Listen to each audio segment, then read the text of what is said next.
Okay ကျွန်တော်တို့တူပုံမြေပုံတစ်ခုမှာကွန်တိုလိုင်းအစိတ်အကျဲကိုကြည့်ပြီးတော့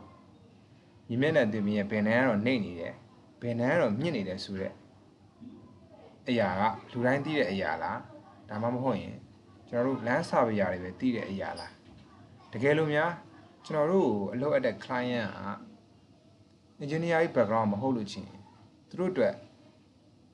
ထင်သာမြင်သာရှိအောင်ဘယ်လိုပုံထုတ်ပြီးလို့ရနိုင်လဲဘယ်လို report လုပ်ပြီးလို့ရနိုင်လဲဆိုတော့ဒီနေ့ပြောပြသွားပေးမယ်အကြောင်းအရာကကျွန်တော်တို့တူပူမြေပုံတစ်ခုမှာ elevation အနည်းမြင့်တွေကို color ထင်ကြီးလေးဖြစ်ပါတယ်ပထမဆုံးအနေနဲ့ထုံးစံတိုင်းပဲ disclaimer ကြိုလုပ်ချင်တဲ့အရာကကျွန်တော်အခုပြောပြသွားပေးမယ်အကြောင်းအရာတွေဒီကျွန်တော်ရဲ့ပင်ကိုညံစမ်းမဟုတ်ပါ YouTube ပေါ်ကနေ senior တွေရဲ့ video တွေကိုလေ့လာထားတဲ့အရာတွေဖြစ်ပါတယ်ပြီးရင်ကျွန်တော် AI မေးထားတဲ့အရာတွေဖြစ်ပါတယ်အဲ့တော့ကျွန်တော်အခုပြောပြသွားပေးမယ်အကြောင်းအရာတွေထဲမှာကြည့်ရှုသူတွေအနေနဲ့တစ်ခုခုများအကျိုးရှိသွားခဲ့သည်ရှိတော့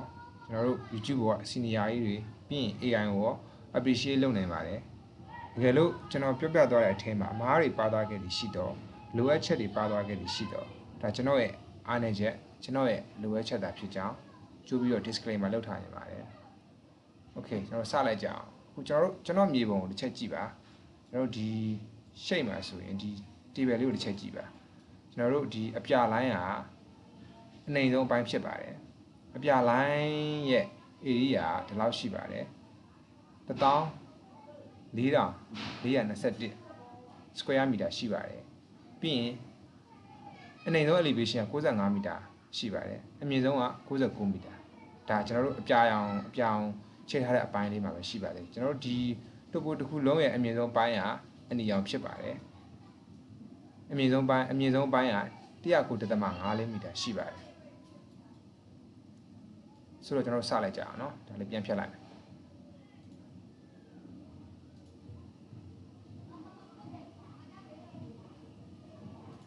Okay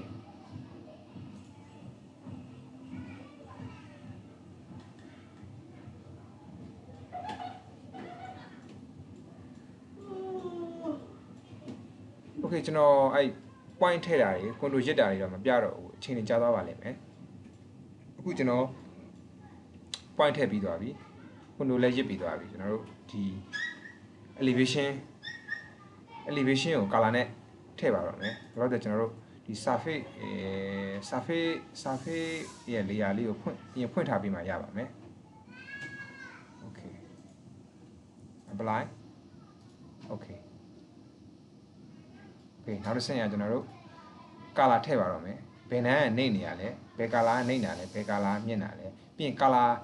အပိုင်းမဲ့တစ်ပိုင်းခွဲခြားထားရင်လဲဆိုတာလေးကျွန်တော်ထည့်ပါတော့မယ်ကျွန်တော်ဒီ surface ကိုတစ်ချက် select ပေးပါပြီးရင် right click တစ်ချက်နှိပ်ပါ surface property တွေကိုသွားပါမယ်ပြီးရင်ကျွန်တော်တို့ဒီ analyze box ထဲကိုသွားပါမယ် analyze box ထဲမှာဒီနန်းလေးကအရေးကြီးပါတယ်ကျွန်တော်တို့ဒီလက်ချက်နေရာမှာ elevation ကိုရွေးပေးထားမှရပါမယ်ပြီးရင်ကျွန်တော်တို့ number of range ဆိုတာကကျွန်တော်တို့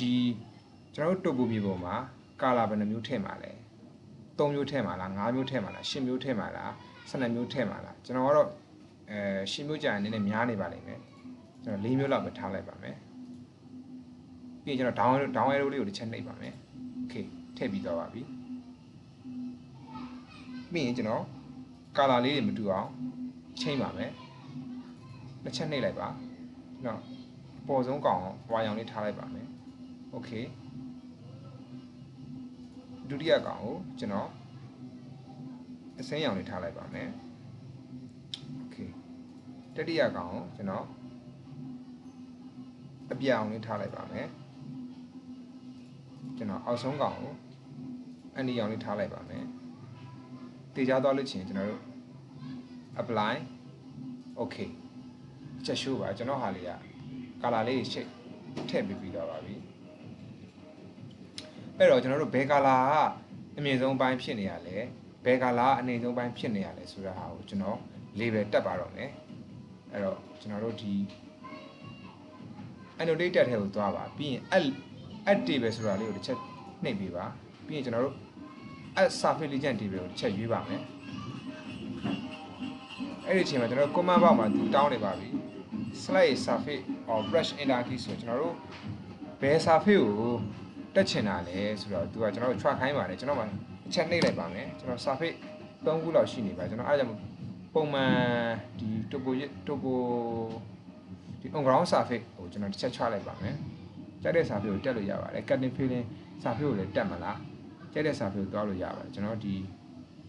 ခေါင်းလေးရွေးလိုက်ပါမယ်ပြီးရင်ကျွန်တော် elevation ကိုတစ်ချက် try ပါမယ်ပြီးရင် dynamic ကိုတစ်ချက် try ပါမယ်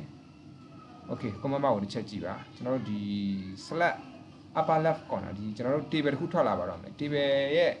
အပေါ်ဆုံးတောင်းနာလေးကိုဘယ်ဘက်တောင်းနာလေးတဲ့နေရာတစ်ချက် click ချပေးပါလို့သူတောင်းနေပါတယ်ကျွန်တော်ဒီနားကိုတစ်ချက်ချလိုက်ပါမယ် okay ထွက်လာပါပြီတစ်ချက်ကြည့်ပါကျွန်တော်တို့ဒီ color ၄မျိုးရှိပါတယ် color ၄မျိုးရှိတဲ့အထက်မှာအနိမ့်ဆုံးအပိုင်းကအဝါရောင်ဖြစ်တယ်အမြင့်ဆုံးအပိုင်းကအနီရောင်ဖြစ်တယ် okay အနိမ့်ဆုံးကကျွန်တော်တို့65မီတာအနိမ့်ဆုံးအမြင့်ဆုံးက109မီတာအမြင့်ဆုံးအဲ့တော့ကျွန်တော်တို့ဒီ topo map ကြီးတစ်ခုလုံးမှာ95နဲ့109ဆိုတော့ကျွန်တော်တို့ဘယ်လောက်กว่าလဲဆိုတော့14မီတာလောက်တော့กว่าလိမ့်မယ်နဲ့တူတယ်ဟုတ်တယ်ကျွန်တော်တို့ဒီအပြ line လေးနဲ့ sorry ဒီ over line လေးနဲ့ဒီအနီ line လေးကဒီကောင်ကအနိမ့်ဆုံးဒီအနီ line လေးကအမြင့်ဆုံးအဲ့တော့အဲ့နှစ်ခုရဲ့ကွာခြားချက်က14မီတာလောက်กว่าပါလိမ့်မယ်ဆိုတော့သူတို့လည်းကျွန်တော်တို့ရဲ့ client လည်းအထင်သာမြင်သာရှိသွားပါတယ် color ကိုတစ်ချက်ကြည့်ပြီးတော့ဘယ်နှမ်းကဘယ်လောက်နေနေလဲဘယ် color ဘိုင်းကဘယ်လောက်ရှိလဲဆိုတော့သူတို့လည်းခွဲခြားသူတို့လည်းအလွယ်တကူသိနိုင်ပါလိမ့်မယ်ဆိုတော့ဒီနေ့ပြောပြတော့ပြင်မဲ့အကြောင်းအရာလေးကတော့ဒီလောက်ပါပဲအဆုံးထိကြည့်ရှုပေးတဲ့အတွက်ကျေးဇူးပါ